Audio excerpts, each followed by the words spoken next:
Tuesday, October 20th, 2020 meeting of the Cherry Hills Village City Council, the regular meeting. Apologize for the slight delay and appreciate everybody's patience. First of all, let's have a roll call, please. Councillor Safavi? Here. Councillor Wheel? Glad to be here. Councillor Brown? Here. Councillor Gallagher? Here. Councillor Sheldon? Here. And Councillor Blum? Here virtually. Good job. Okay, if we could all stand and for the Pledge of Allegiance, please.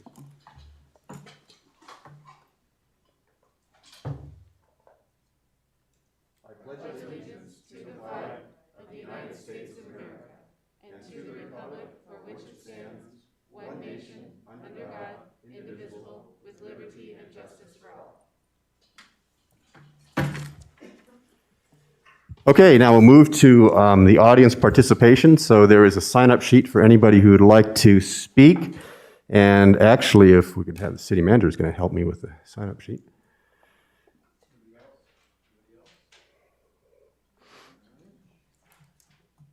And we do have one person, either Zoom or hopefully she'll They need to speak now.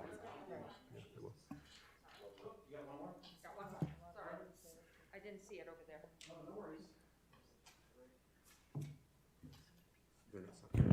Chris, once those three people are done, it sounds like there's somebody that we're supposed to recognize. Okay, Mayor.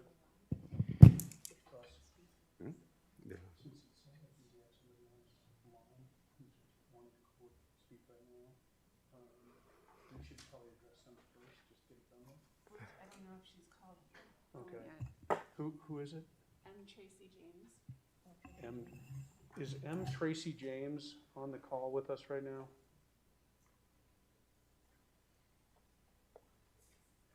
M. Tracy James? She's trying, I think they're trying to speak over Zoom. If you can hear me, we're having serious audio delay issues on Zoom. I put in the chat the conference call information. If you would be able to call in the conference call, it'll help the process.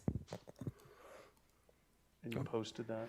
Okay, let's go ahead then with these. And we have three sign-up. Christina Vanderwerf. Christina, if you'd like to come up. And again, if you can, your mic is on. Please speak clearly and loudly. And I will do that, and let me know if you can't hear me.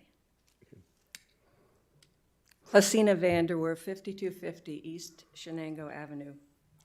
Mayor Stewart, Council, City Manager Kramer, and staff.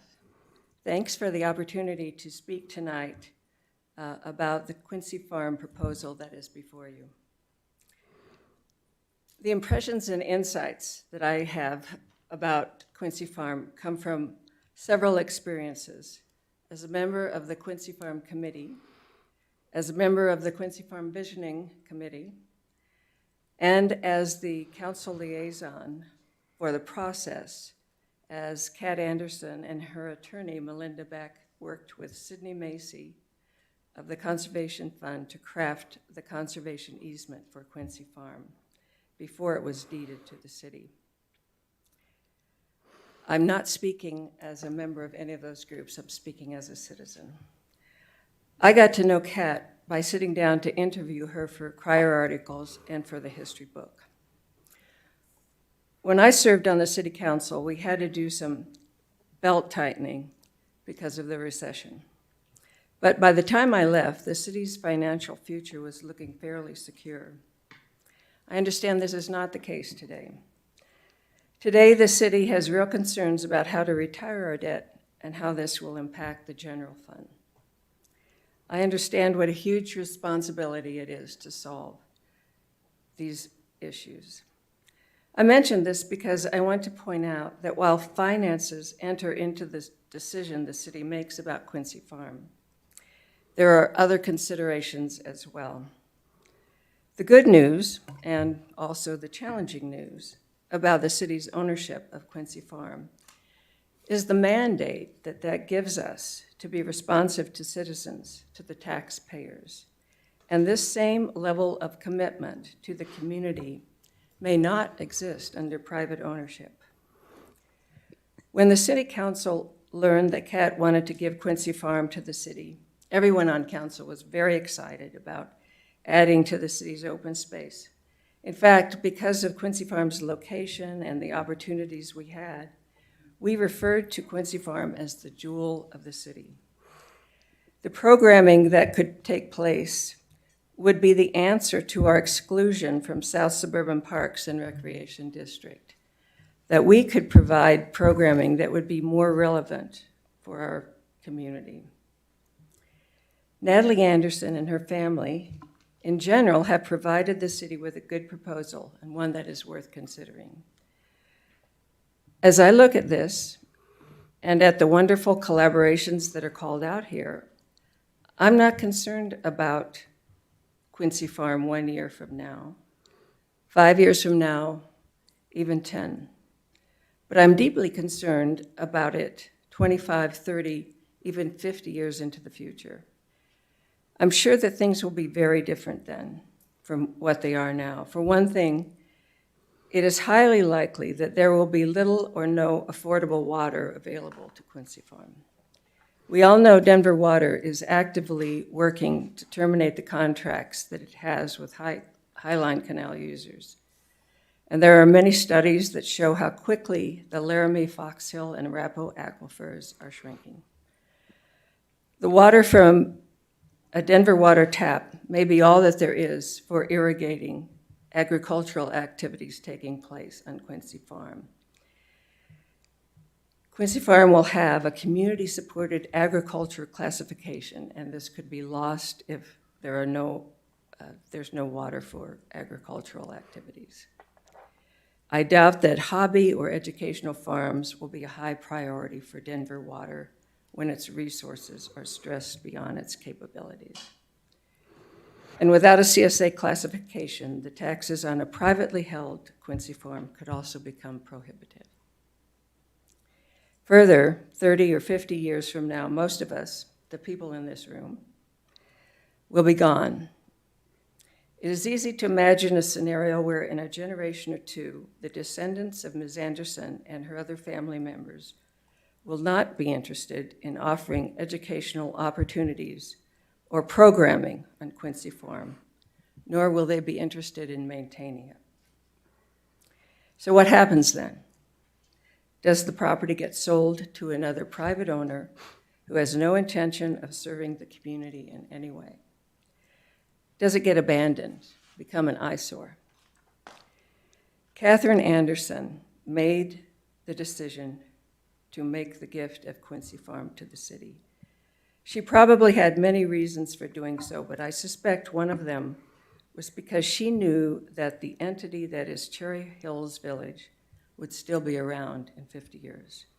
And future villagers would be celebrating their 125th anniversary of the city.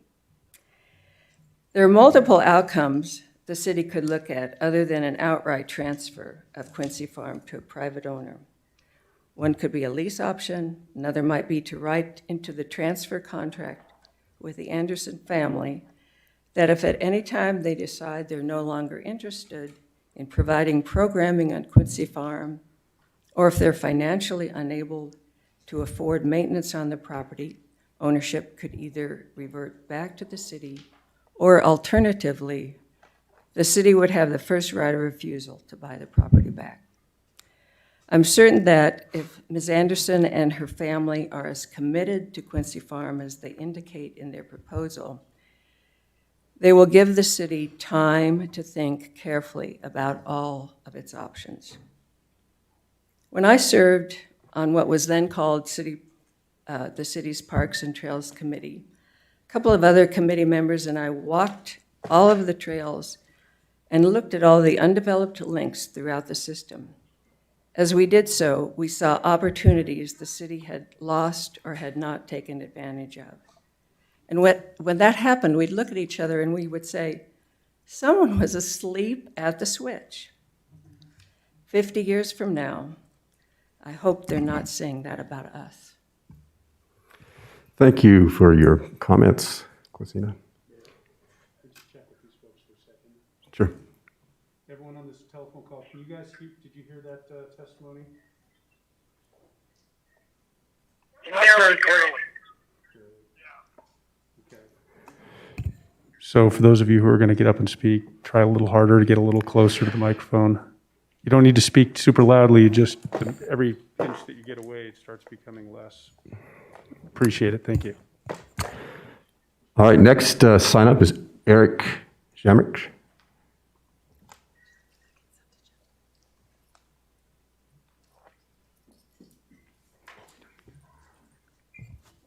Good evening. Good evening. Name and address, please. My name is Eric Jamrich, and my family and I live directly adjacent to the Quincy Farm property at 8 Blackmore Road in Cherry Hills Village. Thank you very much for the opportunity to speak. We've been following the events and the plans for the property since January, when I attended the open house regarding the developing master plan. We were concerned about the direction that was being taken with what seemed to be a lack of compliance with the conservation easement, a lack of inclusion of the neighbors and other interested parties in the planning, and the lack of response to observations and suggestions made. The events have provided an opportunity for my family to meet our neighbors and to get to know a little bit more about the history of the neighborhood in which we live. We've also had the opportunity to learn about the history of the Pony Club by getting to know its former members. This evening, I'm here representing a number of those neighbors and interested parties. We feel that the future of Quincy Farm should be based on understanding the stated wishes of Catherine Anderson as evidenced in the conservation easement and her statements as evidenced on the village website. The master plan, which has been proposed, focused not on maintaining what Catherine Anderson had left, but on developing something which was compared to a theme park with 40 parking spaces, a fire pit, moon gates, statues of farmers, but nothing which spoke to the legacy of the property itself. The price tag for this was put at about $8 million by some of the staff. At this point, we urge you to return the property back to the Anderson family under the terms of their management plan and the conservation easement. We strongly feel that the city cannot balance the cost of its master plan, the need to maintain the property in compliance with the easement, and the benefit to the taxpayer. The purpose of Catherine Anderson's placing the property in a conservation easement was to benefit the community and the environment by maintaining the property in its original condition. At this point, the best way to honor Catherine Anderson's gift is to maintain it as specified by the easement and have it maintained by the family. By doing this, the City Council will best represent the interests of our community. Thank you. Thank you for your comments.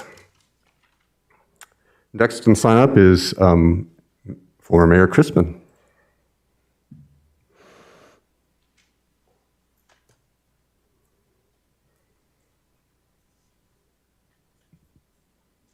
I'm short. Laura Chrisman, 18 Cherry Lane Drive. I came to speak about Quincy Farms, and I've been listening, been watching, reading minutes, and I understand that there is a dispute really about use. There's a dispute about expense. I haven't really seen a dispute about title. This is a gift to the city. If we gave away every single park, including Mead Park, if people remember, that we had citizens who said this park was a waste and nobody used it.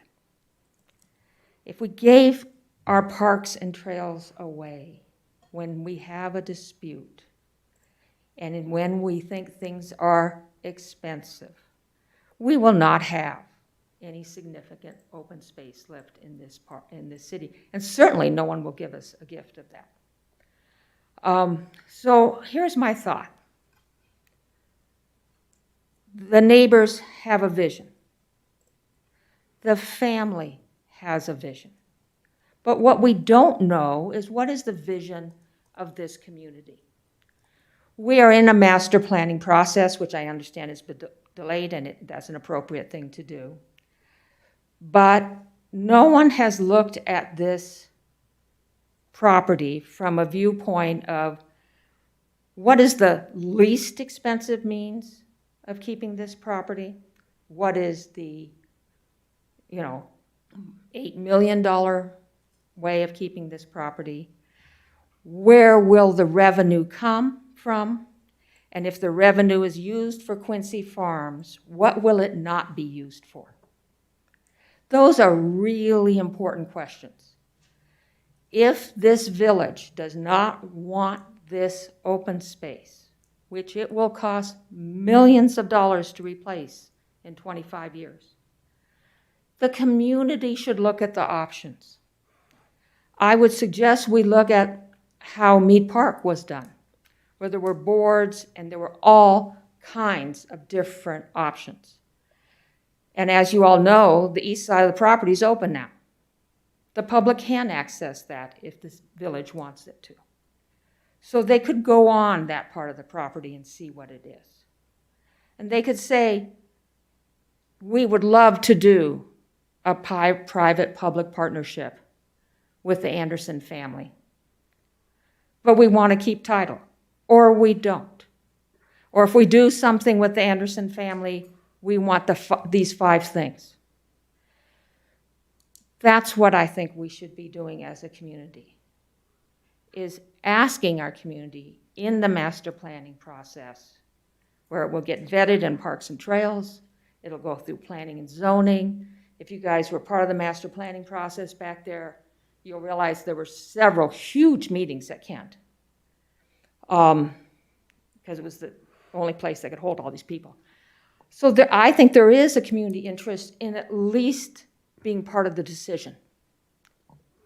And that's all I have to say about that. Just a second on your minutes discussion. You will have noted that Al went poof, which may be a good thing, but it's hard to go back and look at things from a community standpoint. There's no way to, there's no keyword reference for people. And then, technology will cause people to go poof. So I think that those are just 2 other thoughts. And then the other thing is, I don't know if you're aware that my family is donating chairs for the park, if you decide that's something you like. So I am inviting everyone in this room over the period of the next few months to please have coffee, go sit in those chairs, and you'll see why the family wanted to donate them. Thank you very much. Thank you. Are there any other comments? This is the time, because we won't be taking comments when we get down to the agenda item, other than, of course, Ms. Anderson will be speaking. Is there anybody else on the line who wants to comment? Is there anybody on the telephone call that is interested in public comment period? I take that as a no. Silence is. Okay, so I think our one other sign up is still on Zoom, so there'll be the delay, but hopefully we can still have them participate. Tracy James, would you like to state your comments?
Tracy, I'm so sorry, but we aren't hearing you. We're having audio issues. If you look in the chat or in your email, we sent you information for a conference call that might be easier to work with, but we're gonna, since we can't hear you through Zoom, we're going to have to move on. But if you can call into the conference call, we'll try to circle back.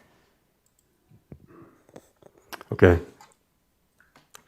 Okay, hearing nobody else who wants to speak at this point, in audience participation, reports from boards and commissions.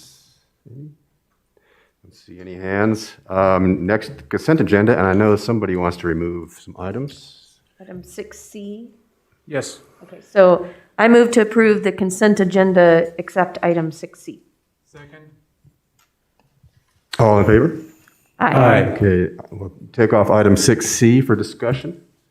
So just as a public acknowledgement, I want to, just as a city, we want to thank you, Laura, your family, for donating the Adirondack chairs. It's a generous donation, timely, and gratefully appreciated.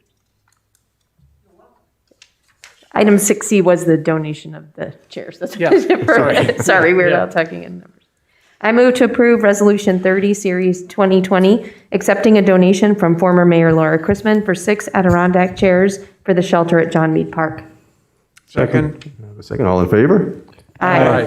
Thank you again, Mayor Crispin, for your generous donation.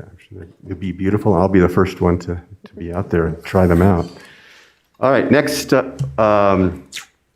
new business. This will be Jay. Resolution 32, 2020, recognizing the importance of protecting and supporting pollinators and declaring the month of June as Pollinator Appreciation Month in the city. Good evening, Mayor and members of City Council. Before you this evening is Resolution 32, Series 2020. Councilor Gallagher has proposed the city pass a resolution supporting pollinators in both its own operations and within the community. As a beekeeper, Councilor Gallagher was introduced to the organization People's Pollinators Action Network, PPAN. Their mission is to protect people, pollinators, and the environment in Metro Denver and help Metro Denver become an urban leader in the health of people, pollinators, and the environment. They work with government officials to adopt pollinator-friendly policies and practices at both the state and local levels. They also provide education and training for anyone interested in creating pollinator-safe habitats. Councilor Gallagher provided staff with templates from Boulder, Berthoud, and Denver that PPAN was instrumental in helping create as a starting point to craft our own resolution for council to consider. After reviewing these resolutions and proclamations, staff was pleasantly surprised to find that our current operations meet or exceed all of the recommended practices and procedures to be a pollinator-friendly organization. This is directly related to the work that was completed for the accreditation process through the American Public Works Association. And more importantly, it highlights the excellent and well-qualified staff the city has in the field acting as its stewards of the city's parks, trails, and open space by proactively implementing environmentally sound practices in their daily work. I can answer any questions at this time. Councilor Gallagher, you're the beekeeper. You want questions first? Does anyone else have questions, or? Well, that we had a person to present, right? So, We Oh. do, Yeah. but Okay. before we do that. yeah, the question is, where's the honey? I thought you were supposed to sort of sweeten the deal, so to speak. I wish, Any questions for Jay before we go to the presenter? yeah, well, and I want to make some comments, just to this, a couple of things. One, I think it's a good move that we are taking this step. We're joining other communities. Hopefully, we will hit a tipping point. There's not a lot of action down south for promoting and supporting pollinators, and so hopefully this is a catalyst to further this effort. To staff's credit, the plant management that takes place in this village is outstanding, and it has taken place for years. And I'll give you a very specific example. Next spring, when the dandelions come up, you'll notice that our staff will not mow them right away. And they do that specifically to allow the bees to gather that nectar. And it's a very, it's a thoughtful, it's good plant management when it's all said and done. So it's those kinds of actions that it's great to see our staff doing. I want to acknowledge there's an effort at Quincy Farm right now where there is a public-private enterprise where you've got the city working with Cherry Hills Land Preserve, working with the People and Pollinators Action Network, working with DU on a baseline study. And it's taking place right in our own city, and so it's just a good step forward, good coordinating effort by a lot of very good organizations. So I would like to introduce Joyce Kennedy. And Joyce is with the People and Pollinators Action Network. She'll give you some background on who they are and how they are affecting change. Okay, Joyce, if you can hear us, you're up. Please introduce yourself, your company. I heard a lot of pollinators, so I think that's my cue. How are you hearing me? Just fine, thank you. Great. Well, good evening, council members and staff, and thank you for the opportunity to speak with you, and also congratulations on this excellent work in developing a pollinator resolution. On behalf of People and Pollinators Action Network, we'd really like to thank you for taking this significant step in supporting biodiversity and recognizing the critical importance of both pollinators, native and managed honeybees.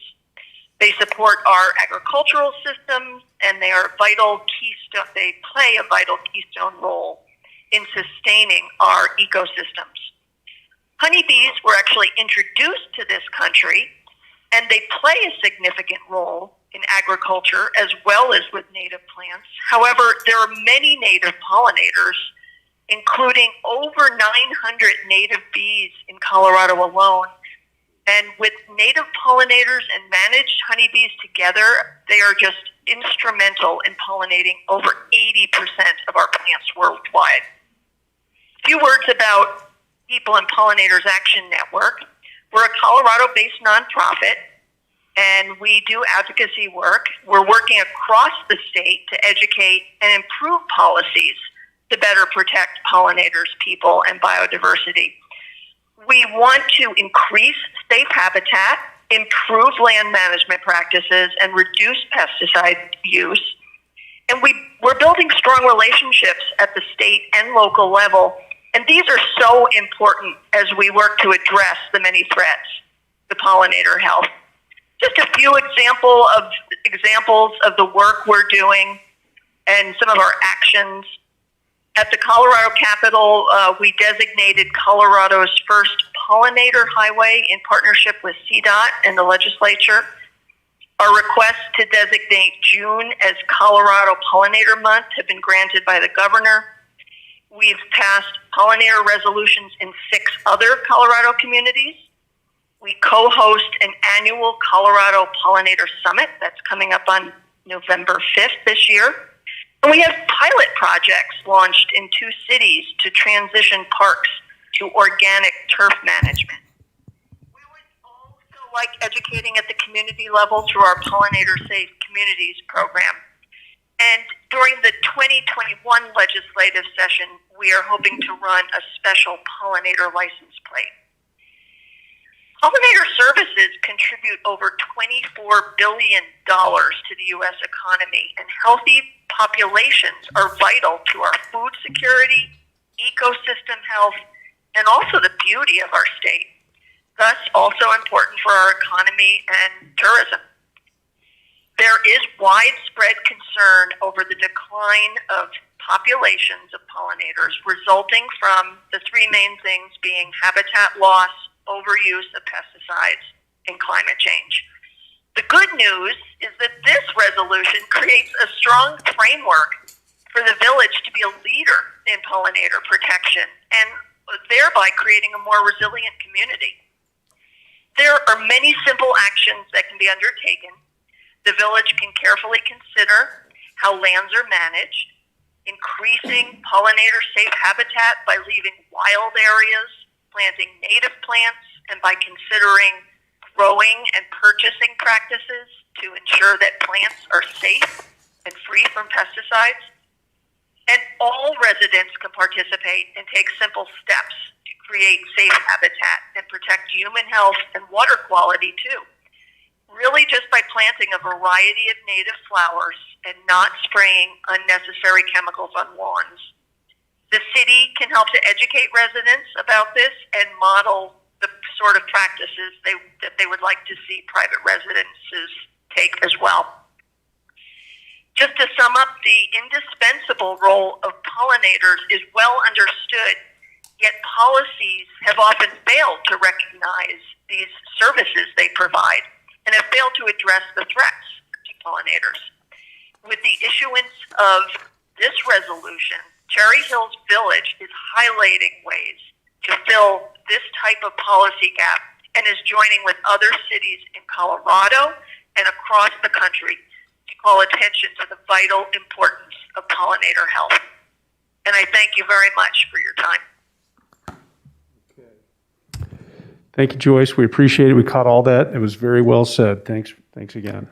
Thank you very much. Okay. I move to approve Resolution 32, Series 2020, recognizing the importance of protecting and supporting pollinators and declaring the month of June as Pollinator Month in the city. Second. All in favor? Aye. Aye. Okay, that passes unanimously. Thank you, Councilor Gallagher, and thank you to Joyce. Okay, next on the agenda is Ms. Anderson and Mr. the City Manager. Would you like to introduce this item, please? Yes, absolutely. Good evening, Mr. Mayor and members of council, members of the audience. I do thank everyone for their patience tonight as we work through some technology issues that are just so 2020. On October 12th, the city received a draft management plan from Natalie Anderson as a follow-up to the September 1st letter of interest regarding the Quincy Farm property. The purpose of tonight's presentation is a brief overview of the management plan by Natalie Anderson. It really is just an introductory presentation. It's not intended in any way to be a final presentation or for this to be a final decision-making forum. It really is just to kick off a potential process. After that presentation and opportunity for questions from council to Ms. Anderson, we will follow the rest of the agenda. Then at the end of the evening, there will be an executive session so that council can provide instructions to negotiators regarding potential next steps with the proposal as in your packet. Because we don't expect, there will not be any action coming out of there after the presentation and question and answer. There will be no further discussion here in a public setting regarding Quincy Farm, so everyone is sort of free to go if that's what the item that you're here for. But with that, Ms. Anderson is here, and so I would turn it over to her to make a presentation. Thank you. Ms. Anderson, you have the mic. Great. Well, let me know if I'm speaking loud enough. That's good. Hard with a mask. Okay. That's very great. good. First of all, I'd like to say thank you all so much for the opportunity to be here and to share our proposed management plan with you. Janie Carpenter with the Cherry Hills Land Preserve is also here with us today, along with Melinda Beck, who is the attorney that drafted the conservation easement and has been representing our family in navigating this process as well. After I present the management plan, I'd like to turn it over to Janie to speak on behalf of the Land Preserve for that portion of our presentation. and then open it up for any questions that you might have for any of the three of us. I know that there are a lot of people in this community here tonight that care deeply about this property and have invested significant time and resources in maintaining it, along with working to plan for its future. Notably, we'd like to thank the Quincy Farm Committee, city staff, and the city of Cherry Hills Village for the work that they have done and continue to do. The in-depth analysis that they have performed, including things like the HSAs, property inspections, visioning, and planning documents, have been invaluable to us in shaping the plan that we are presenting today. On the other hand, this work has also highlighted the challenges that have been inherent in managing a property as complex as Quincy Farm under public ownership, despite the best intentions of all involved. Throughout this process, our family has continued to stay up to date with the progress at Quincy Farm because of our desire to see Kat's vision through. We want her legacy of Quincy Farm to be a success. We never imagined or intended that ensuring that success may involve our family once again becoming actively involved with the property. However, in having dialogue with the city, we've realized that we may be uniquely positioned to provide a solution that could be a win-win for all of us. I look forward to exploring the solution we've proposed in our management plan and seeing if it may also match the city's vision. It's also important to remember that this is just the first opportunity for all of us to discuss this option, and we look forward to continuing this dialogue with the city, the community, and our family beyond tonight. We do not want to rush this process or insert ourselves prematurely into a community decision. Throughout our drafting process, we've made an effort to collaborate with the closest neighbors, the city, and Colorado Open Lands. Colorado Open Lands has had the opportunity to review this plan and has informally approved it.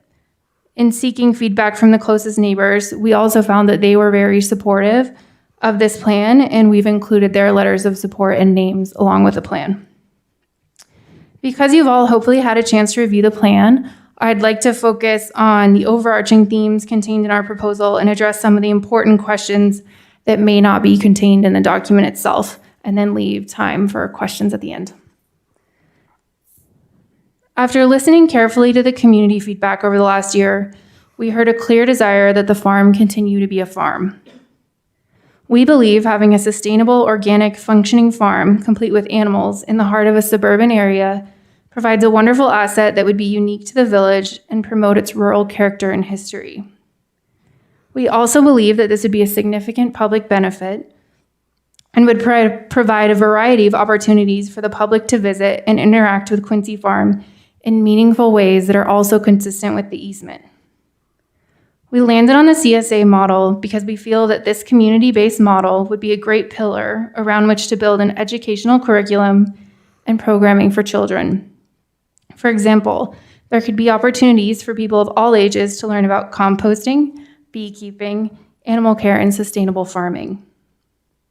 We envision the CSA being a separate and potentially nonprofit entity, which also has the potential for an advisory board, comprised of neighbors and members of the community. The farm would be operated by a professional farmer or multiple farmers, but we would also welcome volunteers who wanted to learn about sustainable farming practices. Although the intent is not that the CSA would generate enough revenue to support the operation of the property, after speaking with CSA experts, we do believe there is a way to make the CSA piece of the farm fairly self-sustaining. We would be happy to invite one of these experts to come and speak to the community about the details of this and the exciting options within a CSA. Additionally, we're considering different models where a portion or even all of the produce could be donated to a local food bank, depending on the community's wishes. Along with putting the CSA in place, our biggest priorities for the property would be tackling the pond improvements, along with deferred maintenance such as siding, paint, roofing, and windows on the east side and the main house. At the same time, we will continue to maintain the property, including the lawns, gardens, and wildlife habitat. We have no plans to remove any structures and intend to maintain the view shed and continue to preserve and enhance the rural character of Cherry Hills Village through this property. We've also spent significant time exploring the best entity choice to facilitate our vision and to help us achieve our goals for Quincy Farm. Currently, we believe the best entity would be a family trust or family LLC with the potential for different family members' interests to be held in trust. The benefit of an LLC is that it provides liability protection, allows our family the flexibility to make the immediate needed investments in deferred maintenance, and allows us to continue to partner with existing nonprofits. We also considered a nonprofit structure. However, achieving tax-exempt status is a significantly more lengthy process, and operating as a nonprofit adds an additional layer of governance to managing the farm that we aren't experienced with. At this point, we think it makes more sense to partner with a successful and established nonprofit like the Cherry Hills Land Preserve, who can help us achieve our goals. This is not to say that we don't have a charitable focus now, and it also doesn't foreclose the opportunity that we would form a new nonprofit in the future or lease the property to a nonprofit whose mission aligns with ours. Our ultimate goal is to create a sustainable model for Quincy Farm. For example, we may follow a model like the Lowell family, who founded CAF, the Colorado Agricultural Leadership Foundation, to run an agricultural youth program on their land in Douglas County. Their family held the property in a family trust, then formed the family nonprofit to operate the property. And then once they felt comfortable that this nonprofit could sustain and operate the property, then they donated the property from the family entity into the nonprofit. Because we don't yet know what will be successful and which uses the community will be the most receptive to, we want to be similarly thoughtful in our approach to this process to ensure a long-term and sustainable solution. Although I'm sure there will be many questions about the plan itself, I'd like to close tonight by reiterating our family's commitment to upholding the easement and to seeing Kat's vision through. Understandably, there are questions around ensuring our long-term commitment to preserving the property and providing community benefit. Although I'm the only member of my family here in person tonight, our entire family is bonded by our commitment to Kat's legacy and to supporting her vision through this plan. Finally, and most importantly, we don't plan on doing this alone. We plan on connecting the many knowledgeable, engaged, brilliant, and generous people in this community to accomplish this together. That's the only way that this will be successful. For example, Kent has already been extremely generous in offering parking for events held by the Land Preserve. Since drafting this plan, we've continued to have conversations with these organizations, among others. We're excited about the many possibilities with each of these organizations for programming, educational activities, and events. We also look forward to continuing to work with the city and everyone that's here tonight as we work toward a future for Quincy Farm. Thank you for your time. And now I'd like to hand it over to Janie Carpenter to say a few words on behalf of the Land Preserve. Thank you. Natalie?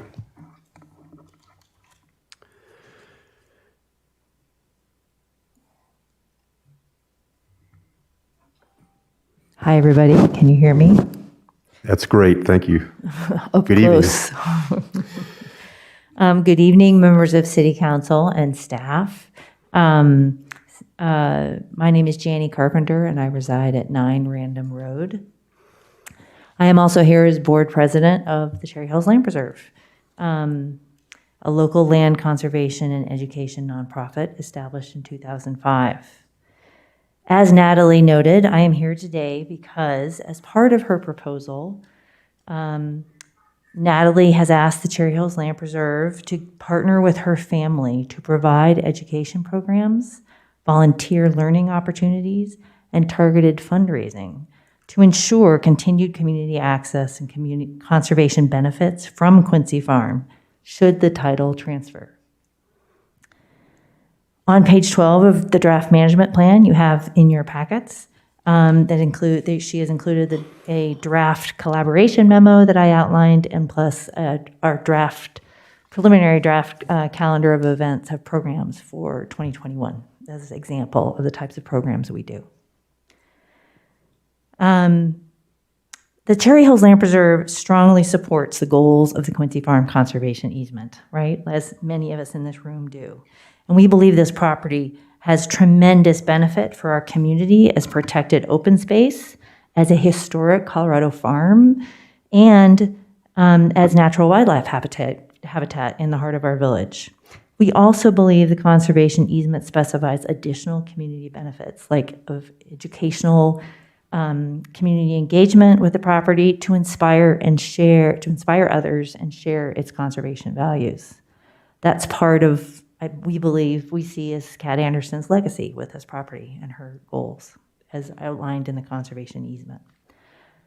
The Land Preserve would like to help activate and protect those community benefits, which align closely with our nonprofit mission.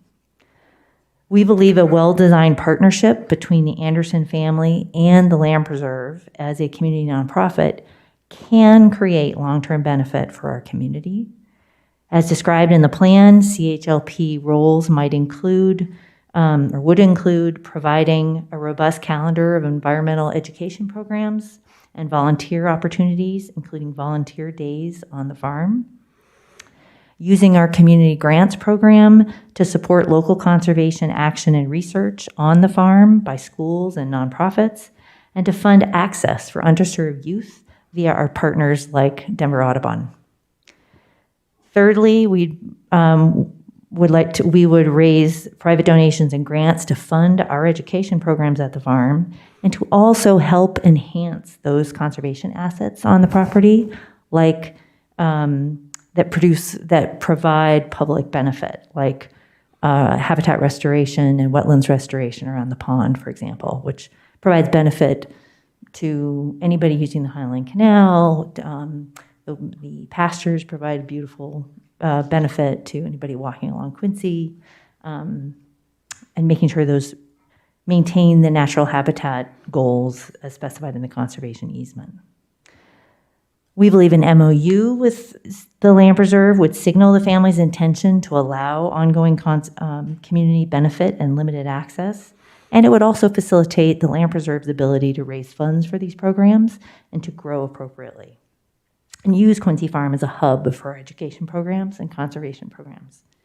This would be very similar to what we proposed with the city in the past, and while an MOU is non-binding, it certainly gives both parties time to build a partnership before entering a more formal agreement. So we believe wholeheartedly in expanding open space in the village, right? That is what we exist for. But we also understand that this is a very challenging property because of all the reasons in the conservation easement and limitations. The Quincy Farm Committee and the Visioning Committee that preceded it have explored the possibilities and limitations of this conservation easement. They've listened to community objectives and identified investment needs on the farm. Their work has highlighted the many opportunities for this property, but also the tensions and challenges between the limitations of the conservation easement and the city's obligations to taxpayers. In my view, I kind of think of it as a square peg and a round hole problem. A hybrid approach of combining private family ownership with a partnership with a community nonprofit may be a good solution. It gives the family control to improve the property and develop a sustainable farm model and share those sustainable farming practices with our community. It results in enhancing the wildlife habitat and scenic benefits of the pastures and the pond that benefit the general public. And finally, it identifies a nonprofit partner to help activate those community education and access opportunities. In closing, I think we have the right partners in the room for a very successful Quincy Farm, and believe that the family's intentions are clear to provide continued community engagement and limited access, and to really make sure this property, that, as Natalie put it, fulfill the legacy that Kat wanted to achieve. But it really needs to be a win for everybody: the city, the Anderson family, and the community. And the Land Preserve is committed to being a local nonprofit partner to help achieve this vision in whatever way we can. Thank you. Thank you, Ms. Carpenter. We might have you stay with Natalie too, to answer questions. So I think I'll just, unless there's an objection, I'll just proceed down and have council ask questions. Councilor Sheldon. Thank you. Thanks for the time and effort you've put into this and bringing to the city this idea to transfer ownership. I have expressed to you, we've spoken now offline from this meeting, and I think that that was blessed by our staff that we could have those communications. And I expressed to you that I generally like this idea because I somewhat agree that at the city ownership level right now, it's a square peg in a round hole, if that's what you used. I tend to agree that that might be where we are right now.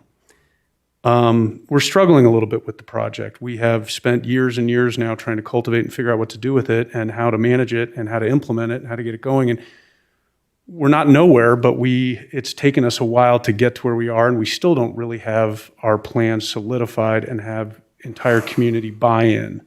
And that's something that's important to me, and I think it's important to all of council and staff that we have the community buy-in. And certainly there's people out there in this room tonight that specifically do not provide their community buy-in to the last round of plans that we have, that our consultants have prepared. With all that said, there are still some concerns that I have, and I appreciate the comments that you've provided that, and I think Mayor Chrisman provided them earlier in her testimony as well, that this is probably a process that doesn't get figured out tonight, and it probably doesn't get figured out this week or next week, but it's probably something that's going to need to mature over some time if there are going to be legs to it, if it's going to grow some legs and turn into a real deal. I think it's going to take some time. I think there's going to need to, a comfort level is going to need to get there between me. I'm not going to speak for any of the rest of council, but I'm going to need to get a comfort level that we're making the right decision. From where I sit, setting aside the last several years of work that the city has done on Quincy Farm, for us to give away, which we'd be doing, we'd be giving away a gift that we were given for essentially nothing in return. And I put an asterisk next to that comment because the asterisk or footnote is what we're getting in return is somebody else who's going to step in and provide the services and love and care for a property that we are committed to providing today, but struggling maybe to figure out how we're going to afford to do it financially, maybe the manpower piece of it. But I am intrigued by this idea, Natalie, and I want to keep the discussion moving forward, and I appreciate the effort you've put into it. I think we're on the right track, but I do think that there's going to need to be some more discussions that are going to occur and really drilling into some more details about ownership and transfer of title, obligations that you may have, restrictions that you may have, that we may want to impose. And I don't know if that's leaving a tail to the deal, a tail meaning we left the deal and handed it to you, but that we left some tail to it that we are making you comply with. I don't know if that's right for us to provide a deal that has a tail to it, if that makes sense. So those are the things that I think we got to get figured out. I'm not prepared right here, right now to give you my specific concerns, but I think that opening up this dialogue tonight and having the great citizens of our city here to either listen or participate in the dialogue is a great start to it. So thank you. I wonder if we should go to Councillor Blum, if he's on the line, or is he off now? Al, can you hear us? And would you like to provide some comment and feedback right now? Mayor, at this point, I thought what we're doing is asking questions, not providing comments. Is that correct, or do we provide comments? No, it's You're free to. Either one is fine? Either way is fine. Yeah. Okay. I mean, we're certainly not making a decision, and the intent of this is simply the initial presentation, simply to start the discussions. So we're not making comments about approve or disapprove or anything like that. It really is to ask questions and to flesh out kind of the situation. So is Councillor Al Blum, are you with us still on this call? Okay, I thought that you might leave sympathy. All right. We're going to All right, then we'll go to Councillor Gallagher.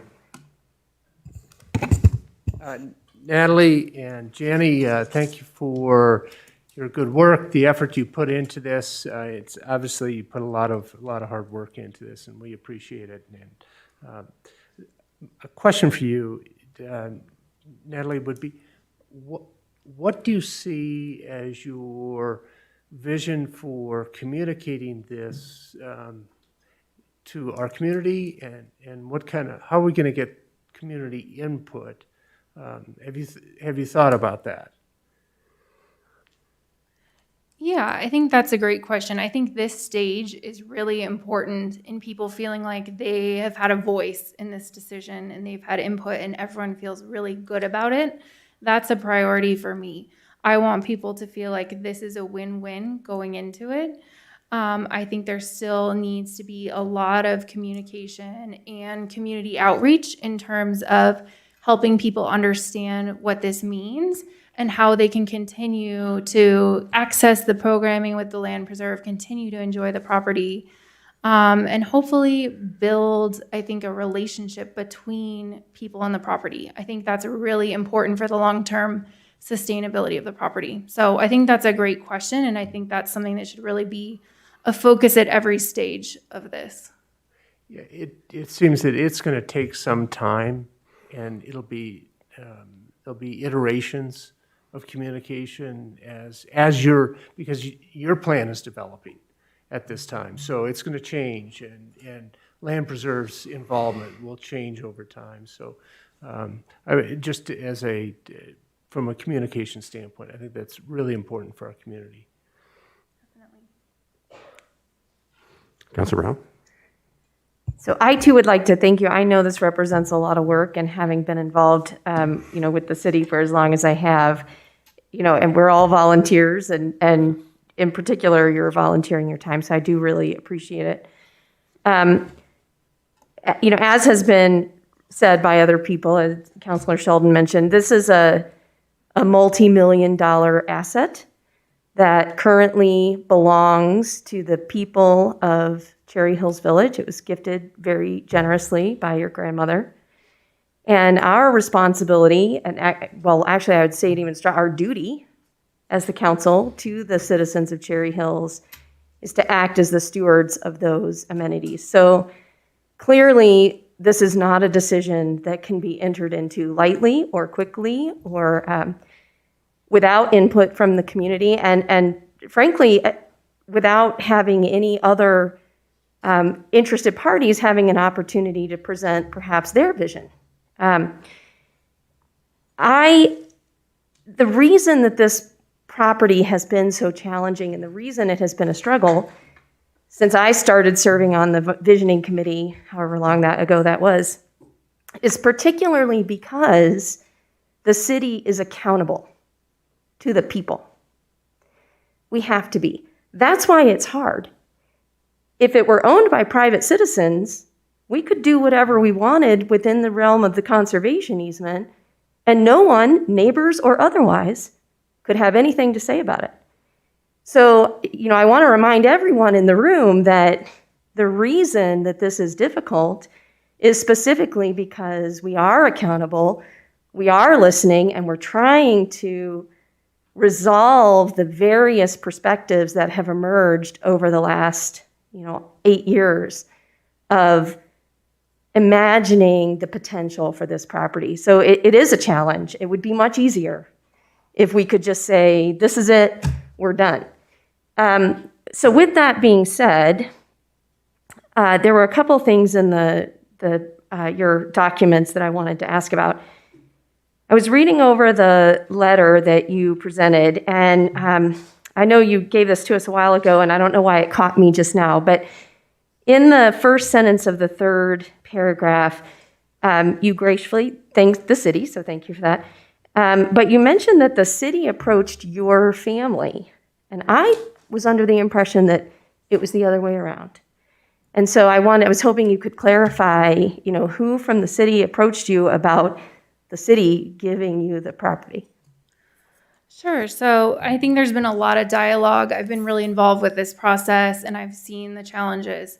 I think everyone earlier this year kind of came to the same point. The Quincy Farm Committee, members of council and our family and realizing, maybe public ownership is not the most efficient method of owning this property. So the letter of interest came out of a discussion between Russell and myself, where he asked if we would be interested in becoming involved again. Okay, thank you. You referred to this briefly. It was one of my questions. You refer a lot to your family and your family's interest. And you did say tonight that, while it's only you, but I'm not that familiar with your family, and I'm wondering if you could, as was alluded to earlier, you're certainly younger than me, but you're not going to live forever, and none of us will. So who is your family, and what are we talking about long term in terms of their commitment, to stewarding this property for forever?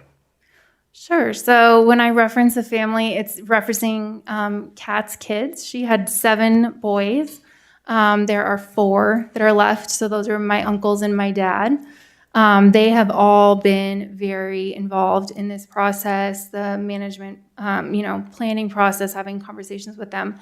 They are all supportive of this, both in terms of the plan itself, but also in terms of making, financial commitments and potentially being on the entity. There will probably be 5 family members that would be on the entity if we were to get to that point. I am the youngest. I don't have any kids, so I don't have a succession plan right now. Yet. But I would just say, we also have a family business, and we're now in our 6th generation of ownership. So we make really long-term commitments to our properties and to our enterprises, and we really think thoughtfully about how do we pass those down and how do we plan for all of the questions that you've been asking to ensure that the property is, has a smooth transition. I know a lot of people have asked, what if I get hit by a bus? Which I hope doesn't happen, but I just want to assure everyone that, our whole family is really on board with this. They all grew up on the property. They know the property. They understand what the commitment is, and it is a big commitment. So I think that's really important. So the other question I have, which is a little bit more challenging, and Janie, this might be an opportunity for the Land Preserve to comment as well.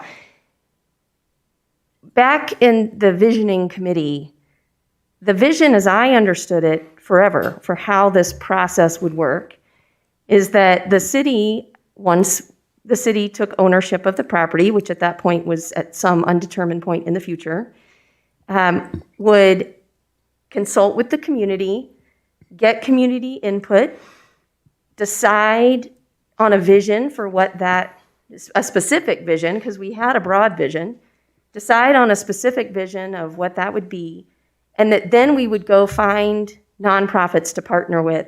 No one that I ever remember speaking to ever believed that the city of Cherry Hills Village was in a position, to run a farm or to run a nature preserve or whatever the vision might end up being. So the question is, if that was always the vision, and if that is what you are proposing, how is that different from what we're already doing? We own the property. The Land Preserve already has events there. We could just as easily, if the community decided that running a farm was what they wanted to do, which, by the way, I think is a very intriguing idea, and I think if the community had an opportunity to comment on that, I think they might be very excited about that. I don't know. We could also hire, since you're planning on hiring a nonprofit to do that, we can also partner with a nonprofit. So I guess I'm wondering what difference the actual ownership makes, because frankly, well, let me let you answer that first, and then I can. Anyone or.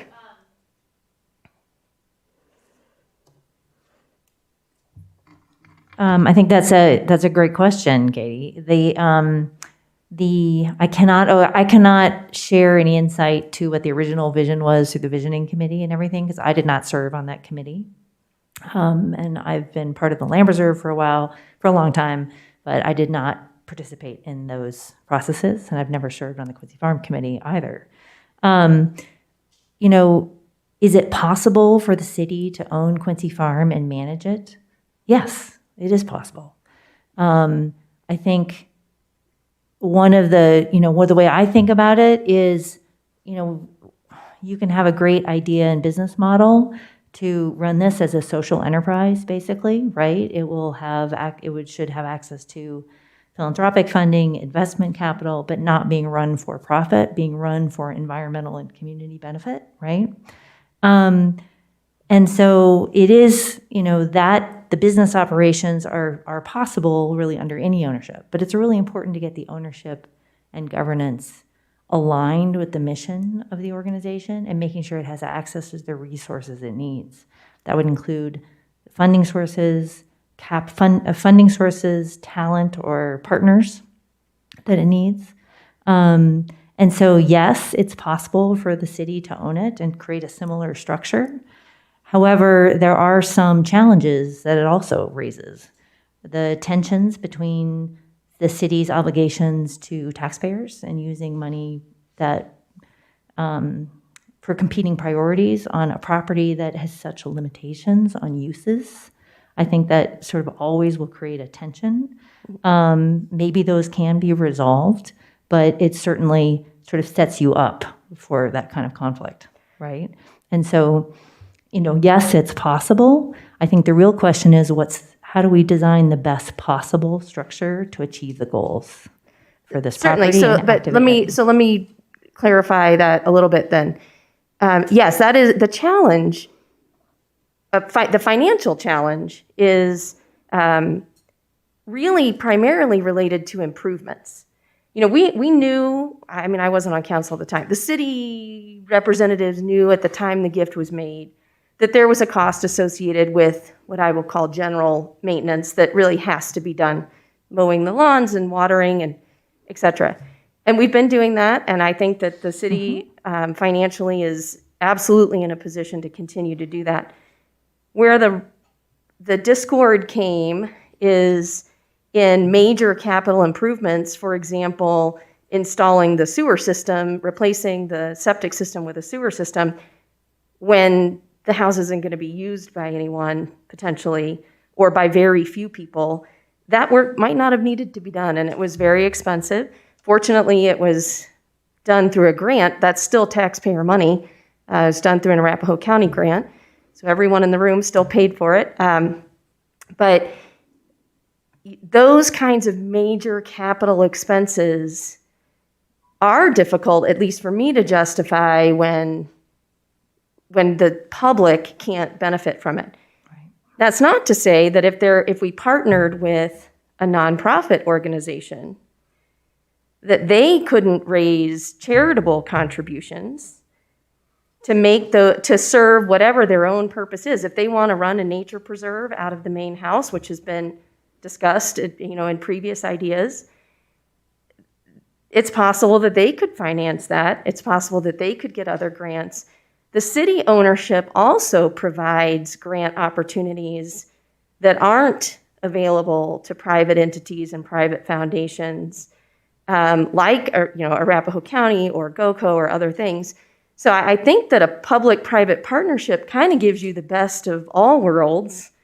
A private-private partnership leaves some of that off the table. And like I said, I agree, it is challenging, but we already work with the Land Preserve. Don't we already have a memorandum of understanding with the Land Preserve? Or I know we discussed it. It has not been approved. Okay. So, but we already work with the Land Preserve. The Land Preserve already uses Quincy Farm. And so I guess I'm missing the benefit to the community, the difference to the community. I guess that's where I'm really struggling with that. All right, I think that might be all of my questions. So thank you. Okay, thank you. Councilor Wheel. Thank you. Thank you.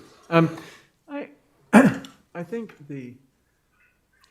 thought that keeps crossing my mind is along the lines of what Katie was saying. We have a public trust that we have to fulfill. And as I read the plan, I think it was well-crafted and certainly serves a lot of community interests. The concern that I have is the longer term. And I think others were kind of moving in that same area of questioning. Yeah, I don't think we're going to make a decision tonight. On the other hand, for me to get comfortable with this, I think I really need to have that the protection of the long-term community interests in a much more solidified. It's got to go beyond intentions, because entropy can set in, other people can get involved with different agendas and so on. So that's my area of discomfort. And I don't want to put you on the spot and say, tell us all about it tonight, but that's an area that I'd really like to see fleshed out. That's all I have. Okay. Councilor Savabi. So first of all, thank you for putting all the hard work and all the information you provided. It was very good bedtime reading material, but it was very well done. Look, I really appreciate and I like the fact that you are coming here and talking about, again, talking to us from a point of spirit of partnership, transparency. Want to work with the city to make this a win-win situation, and I really appreciate that. As you can see, there are some, there's some questions, from everybody. I think Randy summarized some of those very nicely. For me, I have my own reason that I like the idea, but it doesn't mean that everybody share those ideas. So we have to have those conversations. But at least for me, what I like to, from a council perspective, my primary job is to make sure that I protect the city and whatever belongs to the city. But at the same time, personally, I don't want to have 2 years of philosophical discussion. I don't want to sit in a council meeting for 2 hours repeating the same thing over and over. And so what I will commit to you is that I see my role that I want to make sure we have an open conversation, we come back to you if what we need to make us feel more comfortable. And I'm sure there is a way that we can find some common grounds and, again, make it a win-win situation. Some things might be legal documents, some things might be more clarification, but I do not want this to go forever and ever and ever, because this is not right. With that being said, again, I'm just going to keep it as that right now. You guys heard my view last time, but again, we have to respect everybody's view and manage those either through more providing more clarity or put some kind of legal document to make sure that everybody's happy. That's all. Thank you again. Thank you, Councilor Savabi. I know that Councilor Blum was on the call and heard it, but he had no questions. Is that correct? But Mayor, I'm on the phone, and I believe it's summarized very good by everybody else. So I will not contribute any further questions. Thank you. Thank you, Councilor Blum. Does anybody have any questions for Lucinda, who's also on the phone? She's available, and also Emily, if there are any questions. Do we want to offer her the opportunity to speak proactively or no? No, I think just to answer questions. Yes. I do have one question about Lucinda about the committee's work, and that is, over the years, a lot of great ideas for wonderful uses of Quincy Farm have been presented, and I'm wondering if the concept of an active farm was discussed in the committee, and maybe, I don't know if you'll, know all the way back to the beginning or not, but in your recollection, was that considered? Lucinda, did you follow that question that was addressed to you? Hello, Lucinda? This is working so well. We'll have to save that question for next time. All right. Thank you very much, everybody. If there's no more questions from council, thank you, Natalie, very much for all the work you put into this, and everybody in the room for being here and listening. And we certainly I've read all of the information and the support of the neighbors and all the letters. So those are all part and will of the record. But what I'm hearing is consensus of everybody is this is the start of the process. There'll be a lot more communication, a lot more opportunities to explain this concept and this opportunity, and hopefully, as we said, it's a win-win. If we can make it happen. I mean, let's see what we can do. And thank you for all your work. So, unless there's anything else on that matter, there's no action to be taken. You're all welcome to stay for the mayor's report or the council's report. Generally, nobody does, but you can. Thank you again.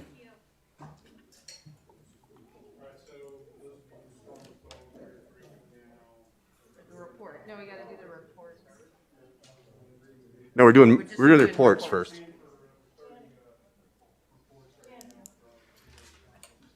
you get a? I could talk to you about expanding executive session too.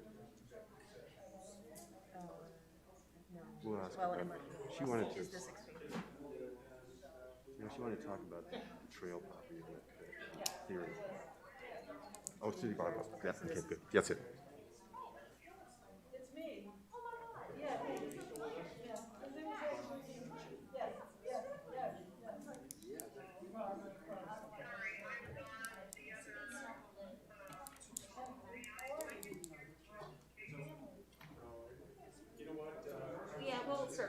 We'll get it. I'll email you.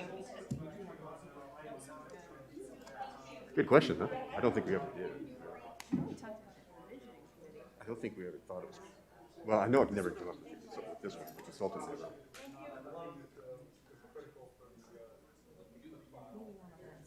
We didn't need to have agriculture. She needs to have it.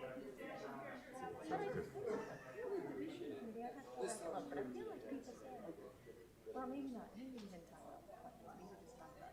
I know we talked about Animals. It was a lot more active. Things like that. But I think that's an interesting.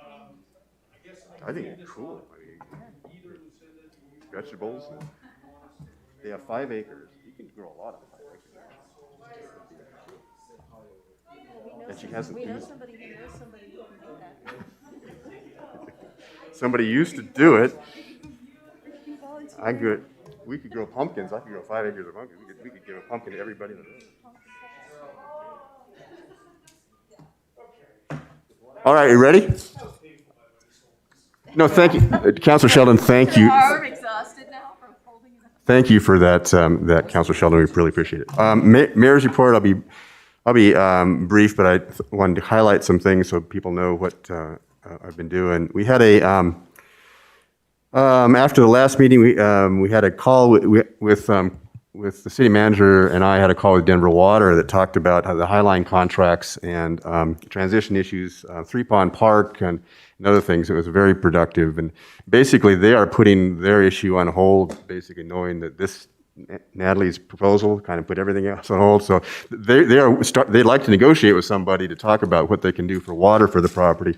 They have been out there actually to do an analysis, and they did a survey determining how much water that property did use and how they could replace that amount of water and what that would take. So they've done those kind of calculations. They're kind of waiting for our word to say, sit down and talk with them. They've been negotiating with neighbors that also shared the lateral lines and the water lines and the gates with them. So, and actually they've reached some final conclusions and settlements with them. So that's in process.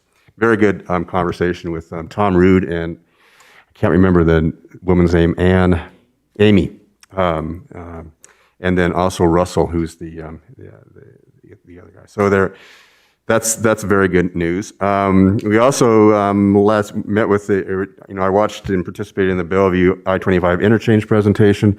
That was for the entire metro area. Then later, a week later, we had one just for the city of Cherry Hills Village, and I think Councilor Sheldon, you were asking questions. I'll let you report on that one then about where we are. That's talking about the spooey versus the split diamond, and it is very interesting, and particularly I think the one with Cherry Hills Village, because we had them focus on us and had them make some good maps that shows what the issues are.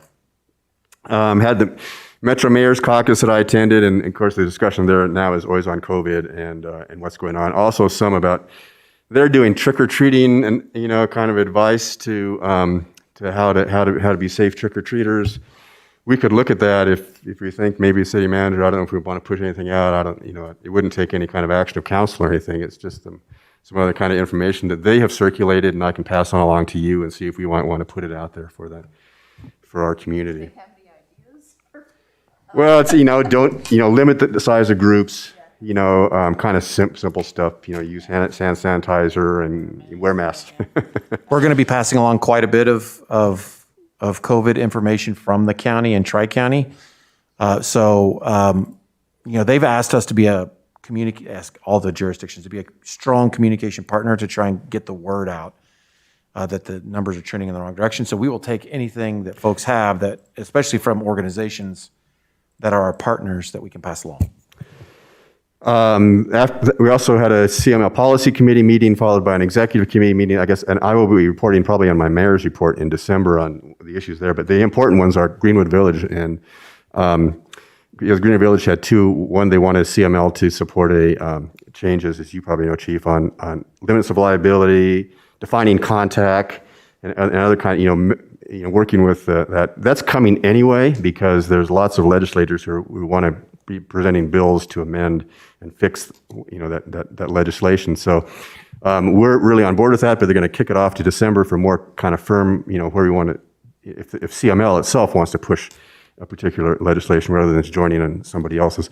The other thing Greenwood Village proposed was increasing, basically doubling or tripling the penalties for assaulting police officers. And a lot of discussion about that. It was a good discussion, but I think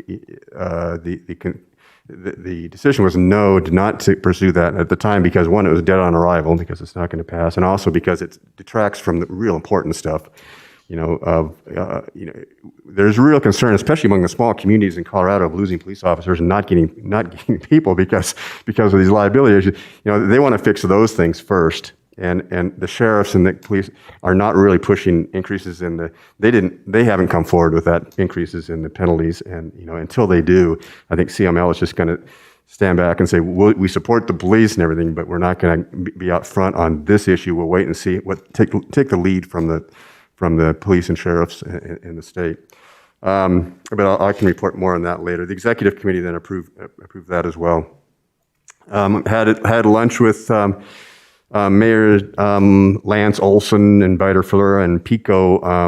We were in Englewood and had a good discussion there. And mostly, again, they were talking about their budgets, which are actually better than they thought. So they're, a lot of them they've had some surplus built up and they're using that now, but they're in pretty good shape. So I watched the RTD Candace forum with our former Mayor Tisdale. He argued, there's two others he was opposing. It was very interesting actually to watch that. And then we had the mayors, Arapahoe commissioners and mayors and city managers. I attended with the city manager, and the discussion there was the concern with the increasing COVID recently. And this is a true thing going on. The signal they got was from samples they're taking from the sewer. And they said those are high and they're worried. And actually I think there are real numbers, there are real increases now. It's a real thing. We're back to the March and April levels that we were. So, and what had happened, we'd reached levels where the state was going to push us to be level 3 or level 2 or 3. We're level 1 now, and they were going to push to 2, maybe even 3. So the county commissioners are very concerned because that's a real problem for businesses and schools and everything else. So they really wanted to keep that. So that's the reason for the emergency order on Friday, which is basically 10 people. No more than 10. They limit alcohol shut off at 10 or 11 or something, and then that's Arapahoe County. Denver's even more, and Adams is much more too. 5. Yeah, that's what I'm saying, even more restrictive. More restrictive. Adams County is much more restrictive. They're having more of a problem. But yeah, they're hoping that by this proactive thing, the governor won't shut us down and push us into 2 or 3, so we'd have more problems. And the whole idea is really to keep the schools and businesses open. I mean, so and the restrictions are real on personal gatherings. What they found is that it's personal gatherings of people. It's friends and family who are giving it to each other and in backyard and in gatherings and stuff. So that's what all this is really aimed at. And particularly with Halloween coming up, it was, stop the Halloween gatherings and parties, just, cool it for a while. And that's what this is. If we can do that, maybe we can keep the schools and businesses working and not need to have further restrictions there. So they did say that the mask usage in Arapahoe County is like 97% compliance. So it's, you can't do much more there. And then today we met, Councilor Wheel, I'll let Councilor Wheel report on this. Councilor Wheel and I and the city manager met Zoomed with the ZAO group about what they're doing in the community and cell coverage. So that's my report. Councilor Sheldon? Thanks, Mayor. Just two things. First, regarding the I-25 interchange meeting that the mayor mentioned, it seems like they are, they being the consultant team, Wilson and Company, who's been engaged by Greenwood Village, Denver, South, not suburban district. Arapahoe County. Arapahoe County, but there's also a metro district. Correct. It seems like they're pretty well on their path here for this split diamond. And the split diamond is the one that I think negatively impacts this city. It's the one that would have an on and an off ramp, essentially in each direction at Union.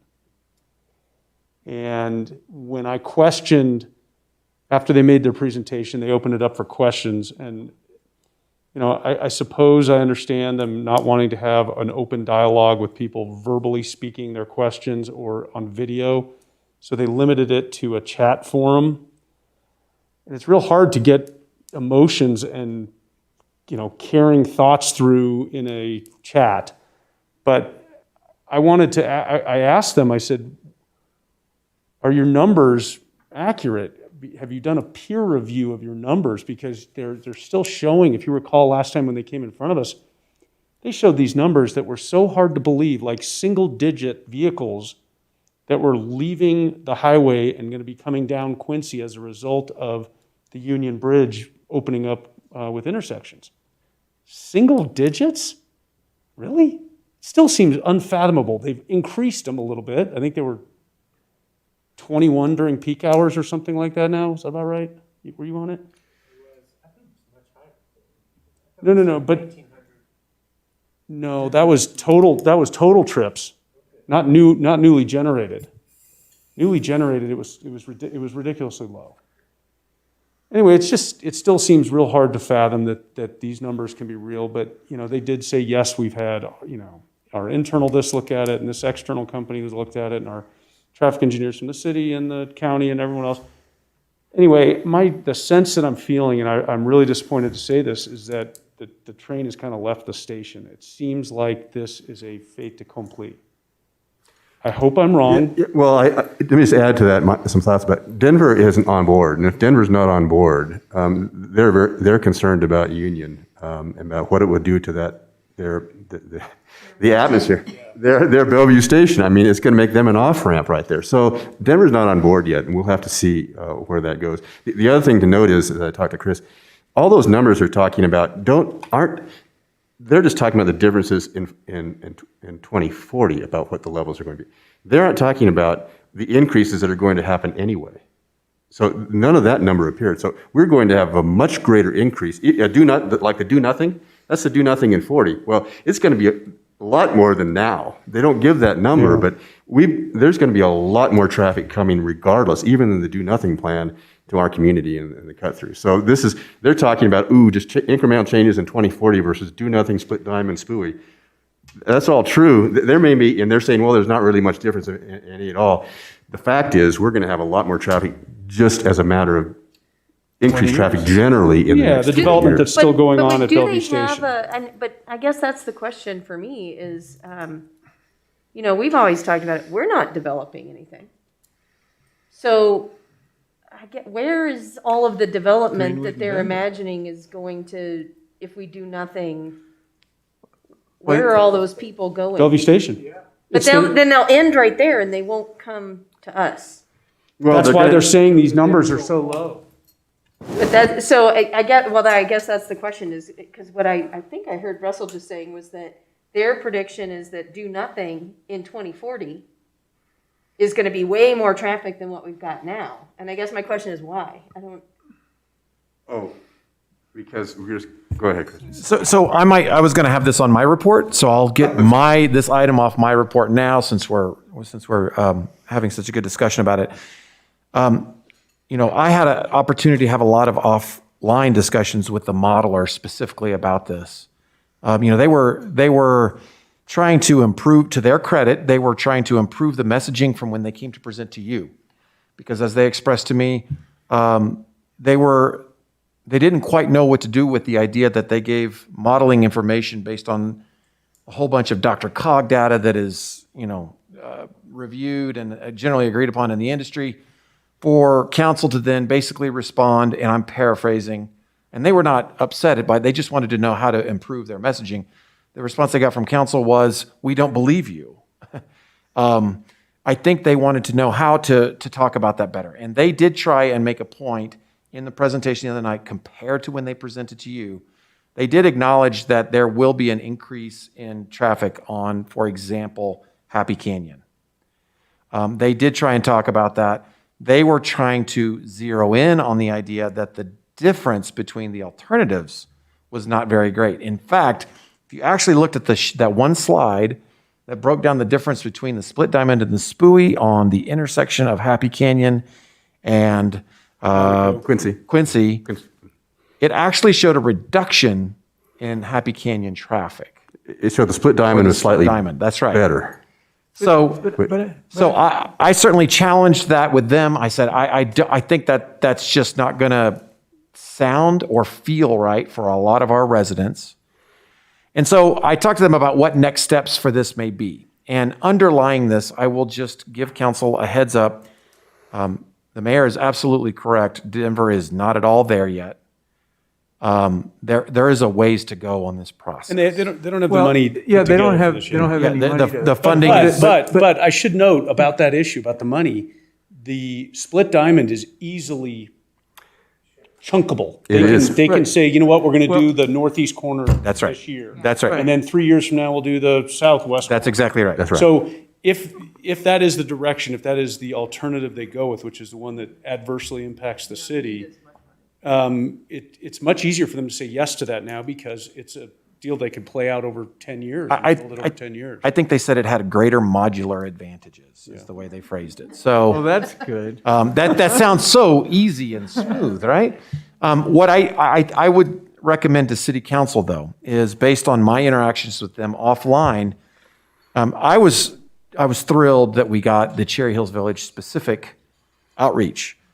Heads up, we were a little bit of a trendsetter because Greenwood Village felt left out, that they weren't getting one as well, because Denver also requested theirs because they wanted to drive home and emphasize their multimodal concerns for the project, especially with the split diamond. Greenwood Village felt a little left out, and so they're having their own as well. So hats off to you for being trendsetters on that. I do think there's going to be continued debate among the executive committee, and I think even the funding partners who have had their own Zoom calls beyond the executive committee. I think that's going to continue to play out for a while. And so I don't think there's anything for us to do right now other than continue to get feedback. So I would also add or suggest that we add to that list understanding the numbers better.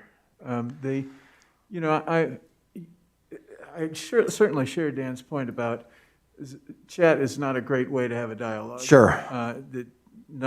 Typing chat. I mean, there was in a lower left corner, there was Bellevue in and out. Like the whole intersection stuff is going on here, and here's your input output, one big flow of it, and like 2,000 cars disappear. One scenario to the other, and that may be. But where did they go? And it's those kinds of things that I had asked the question on there, but they gave me a kind of a quick answer, and you can't go back and say, yeah, but. Yeah. No follow-up. And there's one alternative I think we're eventually going to have as a city. I guess my point is I don't think we're there yet, but I did actually ask that before the night. It's my understanding from a modeling perspective, they don't always exactly know where every single trip goes, but the modeler's expectation is that a lot of those trips are avoiding the congestion of the Spooey at Bellevue and are exiting at Orchard and are making their way up through Quebec and other routes to get to Bellevue, which then eliminates that trip altogether from Bellevue coming from Quebec. But it still adds Well, it theoretically if to that's Bellevue, right, Quebec, you if know. they're going to one of those. But I mean, they basically suggested that modeling, the way the modeling works is the model assigns those trips to a variety of least resistance paths. And that they're, you know, I think when we look at the slide that showed, you know, the Quincy and the Union and the Bellevue, we think of that as the model. And the model is a DRCOG model. It is literally putting traffic in any number of places. Now, the converse to that is it's probably also assigning trips to Hamden, getting down to That's it. Bellevue. So I think with all that said, I think where that leads us is, and I don't think we're here yet, but I think City Council is going to have a choice at a certain point. We do have engineering firm that we have a contract with that does have a traffic modeler, pretty esteemed traffic modeler. We certainly could pay for them to sort of do their own independent analysis of that. The peer review. Yeah. That's right. Well, it's our own That's what I'm sort of, saying. we don't have an in-house staff like Denver or Arapahoe County does to be able to, you know, double check those models. Well, before we do that, why don't we try to have a chance to ask them the questions and see what answers. I mean, I have a lot of respect for the DRCOG modeling and for traffic engineering in general. There were mysteries in there that I think they might be able to clear up, and if they could, and it was a satisfactory answer, I'd probably be okay with that. Well, so- We need to spend money as a city to back it up, but maybe we'd want to anyway, you know. I would definitely recommend we don't have to do it yet, but I guess I would wonder, would it be a good idea for there to be another follow-up presentation with council directly about where we're at with the modeling? You know, they do have more information now than they did when they presented to you in January. You know, I feel like modeling is modeling. I have no doubt that their modelers are competent people, and I don't think they're intentionally distorting the numbers. I feel like the probability if we paid somebody to do a model, we'd probably get virtually similar results. The question really is just, you know, how accurate is modeling, and no one will ever know that. So I don't know that there's anything to be gained from us having somebody else tell us that the model's the same. I don't think it gives it any more credibility for, you know, for people who just, it doesn't make sense. It's just not going to make sense. You know, there's one other thought that we should all keep in mind here. There is an upside to the split diamond. I mean, for me, living at the very eastern end of the village on Quincy, I could be on I-25 like that. Yeah. Right, Monaco, right to Union, and I'm on the highway. And avoid Bellevue and avoid Hamden, whatever. So I just want to bring it up that it's not all negative here. Right. There is some positive to it, but I think it also encourages people coming from the west, whether it's Lakewood or Littleton or Inglewood, and zipping up Quincy to get to Monaco, to get to Union, to get on the highway, and avoiding the two major state highways in Bellevue and Hamden. Well, that's an interesting point. The first thing that it comes to my mind that's likely to happen is that Cherry Hills Village residents will travel along Quincy more to get to the highway. To get to that from the west side. They'll come down Quincy rather than going down Franklin to Bellevue or up to Hamden or whatever they're. Exactly. So, and then they are residents, and these are our residents' roads and everything, but it could So result in a big benefit increase there of too. traffic on Quincy. I don't know. Not to completely overanalyze it tonight, too late, but I actually think that's true for the north side of town, north of Quincy. South side of town, though, the model is going to show that because of the travel time reductions in the split diamond to Bellevue, a lot of our residents on the south side of town are actually going to be incentivized to use Bellevue more.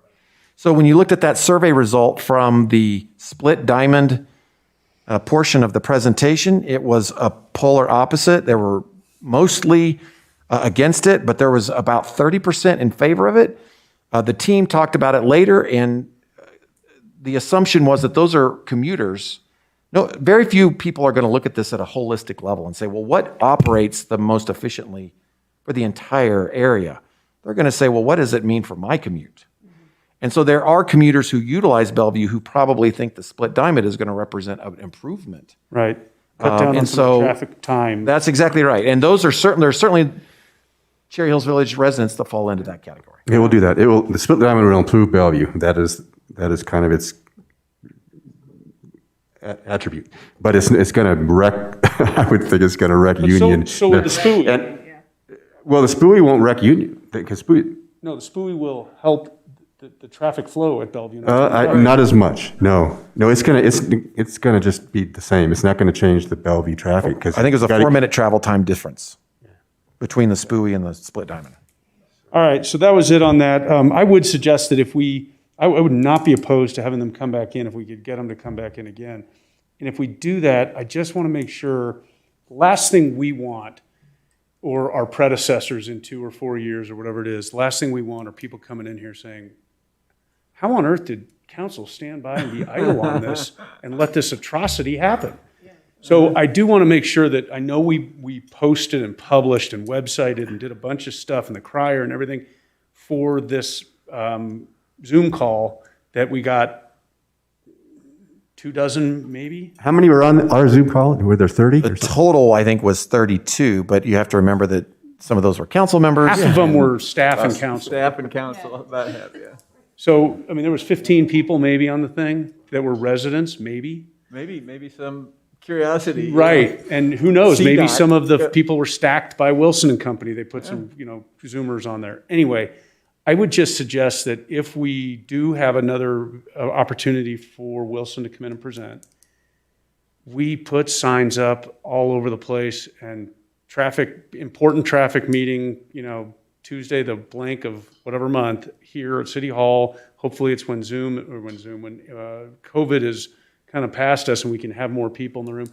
I think our citizens need to know about this, even if it is a fait accompli, even if it does end up being the split diamond, they at least need to know so that we didn't fall asleep at the wheel and just let it happen without at least notifying our citizens. And give us the feedback. Give us feedback and let the traffic people hear our feedback, even though we're not they're calling us a stakeholder, I guess. We're not a paying stakeholder, not contributing to the design and early, due diligence of this thing. And certainly we haven't been asked to contribute to any of the construction, which, we could afford to, maybe the interest carry for one day. One sign. But, okay, well, the only other thing I have, Quincy undergrounding, thanks for the update on that, staff, in your Friday communication. Looks like it's getting ready to happen pretty soon, and I see the guys out there with the locates going on all over the place. That's great. With regards to the Holly Street extended, did you call it something else, Hudson, or did you call it a different road than Holly? Hudson. So the Hudson extension that they're talking about possibly doing as a private deal and possibly bringing it in as a GID, that's great. I love our citizens. I want them to be able to succeed in financing their infrastructure however we can be helpful within reason. And I bring it up now because I think it's incumbent upon us to not have a bunch of GIDs that are for $75,000 or $212,000. I mean, a $500,000 GID for Charlevoix is almost absurd to have a $500,000 GID to begin with. So low to manage that kind of process, to go do it for $500,000. To do that one for 11 houses or whatever it is that's on that run, what are we talking about? $100,000, $150,000, something like that. I personally, even though some of those people are my personal friends, I don't think I can support a GID for that small of an amount of money. It's just resources wasted at the city level. Just an idea I wanted to throw out. Are they an HOA? Huh? Are they an HOA? Split between two different ones. Yeah. I mean, they could just, 100,000, they could have an assessment. They have asked to come and present to city council. Okay. So Well, listen to it. I will say the same thing I'm telling you right now to my friends who live in those homes, that I know we did one recently for a small project very similar to this, but it might, at some point, it stops being scalable. the percentage of the project that would go to finance the GID The project structure. fund might be 150,000, but the whole thing's going to be 250,000. Right, exactly. And so Silly number. we've certainly at a staff level. That's all. Thank you. We'll be curious to see what council thinks. Councilor Gallagher. Councilor Brown. No report. Councilor Wheel. Thank you. We had a good meeting with SAO. I think, well, Chris and Russell and myself and, so anyway, they sent 2 representatives via Zoom. And they're a company, as I think most of you know, because they've presented to us before. They're in the business of putting up cell towers, and they lease them out to the carriers so they can provide additional points of presence without to the actual carriers without carriers making investment. They had maps, showed us some of the locations that they have, but they're going to do some work for us, providing what they call heat maps, which basically how far that tower reaches and what kind of coverage we have for all the carriers. And that's pretty exciting because we were looking at having to do that ourselves. They gave us some ideas about points of leverage and how we might approach it. So talking to,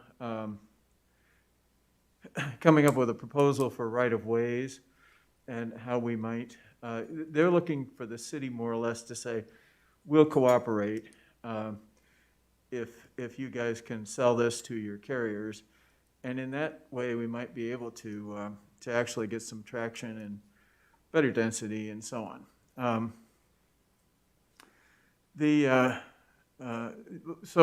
So we have some next steps in place, and we'll continue to pursue that. I think we'll make some progress. I'm excited about this.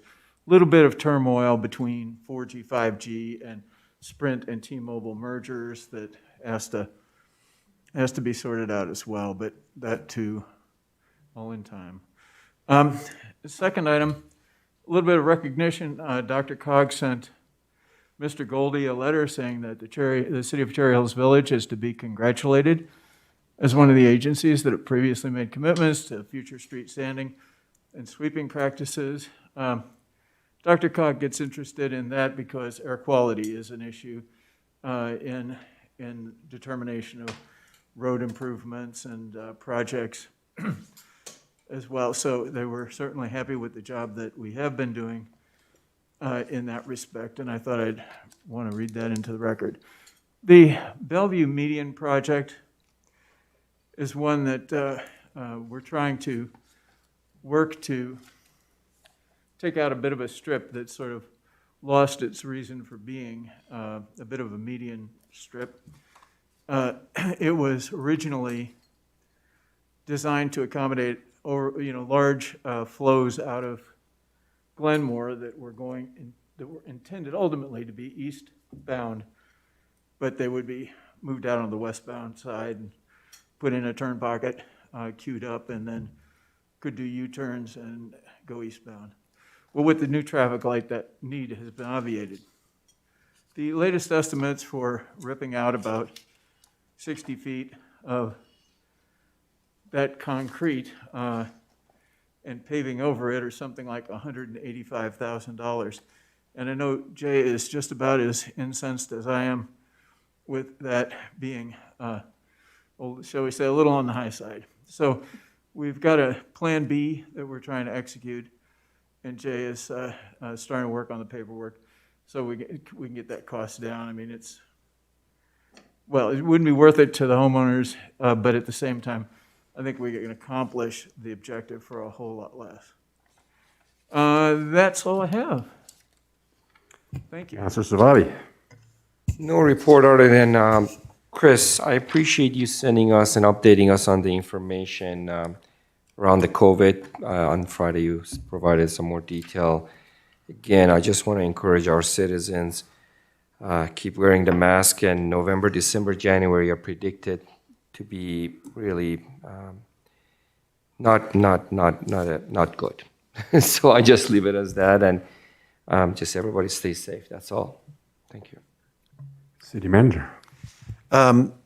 Just wanted to fill in a couple of gaps on the COVID-19 changes that are taking place here at City Hall. As it was mentioned earlier, Arapahoe County was notified that our incidence rate and our positivity rate have increased, and according to the state, increased to levels where they are wanting to switch on the CDPHE dial, switch the county from level 1 to level 2, which would have some pretty big impacts to a lot of businesses and churches, et cetera.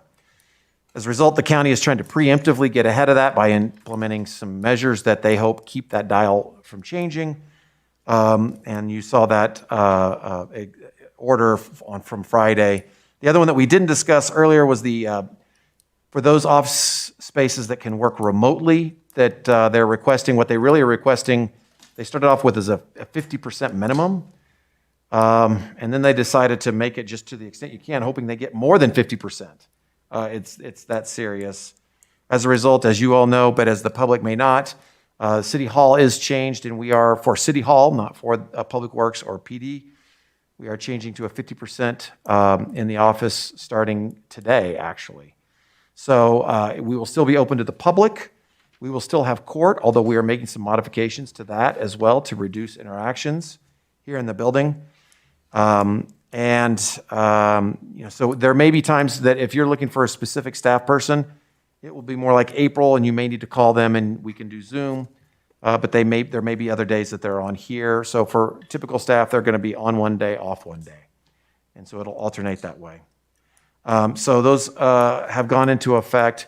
I do think that eventually our next city council meeting is scheduled to be a Zoom meeting, and so obviously. Up to this point, we have done all public hearings in person. So the 17th is scheduled to be our budget. And per the way we've done in the past, that as of today is scheduled to be in person. So as also my last update, I am out of the office Wednesday through Friday of this week. And I actually will have limited access to cell phone and email. So, but I will be back on Monday. Well, evidently you have limited access to cell phone and email even in the office. I'll be camping in Cherry Hills Village at John Meade Park. Are we contemplating moving the budget hearing to an online? Yeah, we're going to talk to our city attorney about that. I think if we can get around, if we can possibly do that, I'd like to see if we can.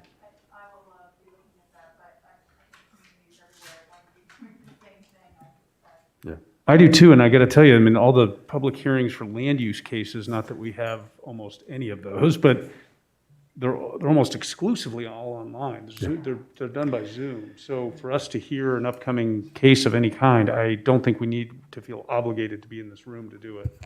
Yeah, if there's any particular concerns or issues, we could always consider a policy or something that would address that, this being somewhat of a longer term situation, but we can give some consideration. Yeah, I agree with you, Councilor Sheldon, particularly now with this new COVID increase. And Agreed. We're back in the April, May when we were. Well, if Commerce we City were all can meeting pull by it off, Zoom then. I certainly think we can. We may be back there for a while. Well, and it's almost, as you see, it's easier to do it all Zoom than it is to try and force some in-person. Yeah, it's really challenging. We're one of the few cities that still meets in person like this. Most everybody else is all meeting Zoom. Chief, you have a report? I do, just really quickly. I'm sure there's probably a few questions that have come up with regard to voting and some problems that people might be anticipating. Yeah, I think me too. Voting. I was like, voting in Cherry Hills. We don't have a boat at the we don't have a boat at the PD, but I'd be willing to, no. So, no, voting with a V as in Victor. So this week, myself, Commander Weathers, and Senior Sergeant Wood, we sat in on a meeting that the FBI did, obviously virtually, and they talked about a lot of different things that they're doing. I mean, they have obviously every department of their staff involved, including cyber, counterterrorism, criminal intelligence, their HQ, and all of this type of thing. So in addition to that, sitting in on that and finding out what's going on in the world, I also received a correspondence from the 18th Judicial District. They sent out some information about, what to be watching for, the types of crimes that we could end up prosecuting and so forth. And everywhere that we're plugged into right now, I have no information about any intelligence that anything is going on within the city of Cherry Hills Village, nor do I have any information really at this time about Arapahoe County, although I haven't had direct correspondence with the sheriff. But right now, we're keeping an eye. I even talked to the two folks that emptied the box today, asked them how they were doing, other than carrying bigger boxes. I think from what they told me with regard to volume, they haven't had any problems. So, we'll keep an eye on things like that and keep you updated if there's any issues. But I thought it was important to let you know about that. And then secondly, with regard to my report, my memorandum, I just wanted to point out some of the changes that have gone on in the police department in the city with technician Natalie Clausen's leaving. We had, I don't know if I would call them promotions, but certainly people who are interested in garnering some new skill sets. So we have Paul McCarthy that took her job. He was the clerk. And then Terry Littleford, who was the court clerk, is going to be our new police records clerk. And obviously Jessica and crew are working hard to hire a new court clerk. But involved in all of that, no one is there'll be no reduction in our services that we provide to any citizen for any of that. The training is going a little bit slower than we thought because of what's going on with COVID, so on and so forth, but we'll get it handled. And I just wanted to thank Jessica for all the help with that, so.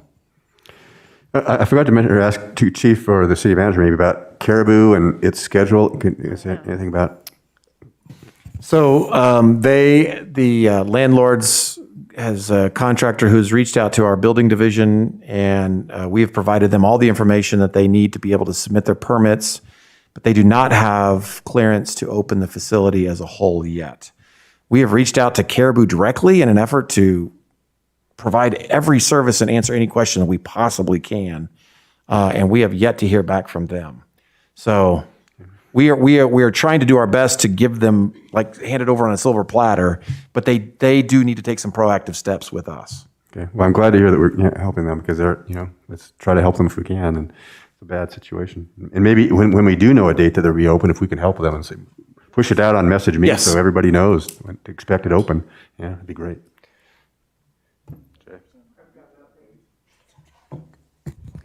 I would like to thank Mayor Pro Tem Brown and Councilor Gallagher for your assistance with the RFP process. Both of your time and your feedback and your assistance to staff on those two RFP processes were invaluable. And as Chief Tovray said, we have a municipal court clerk position that's open, and we will be doing first round interviews on Thursday. So we have 9 candidates coming in on Thursday. Oh, good. Laura, anything? City Attorney. Just a quick update. You may have heard this in the ether on campaign finance enforcement. Typically, what's happened over time is any complaints were filed with the Secretary of State, and that was pursuant to Colorado Constitution and state law.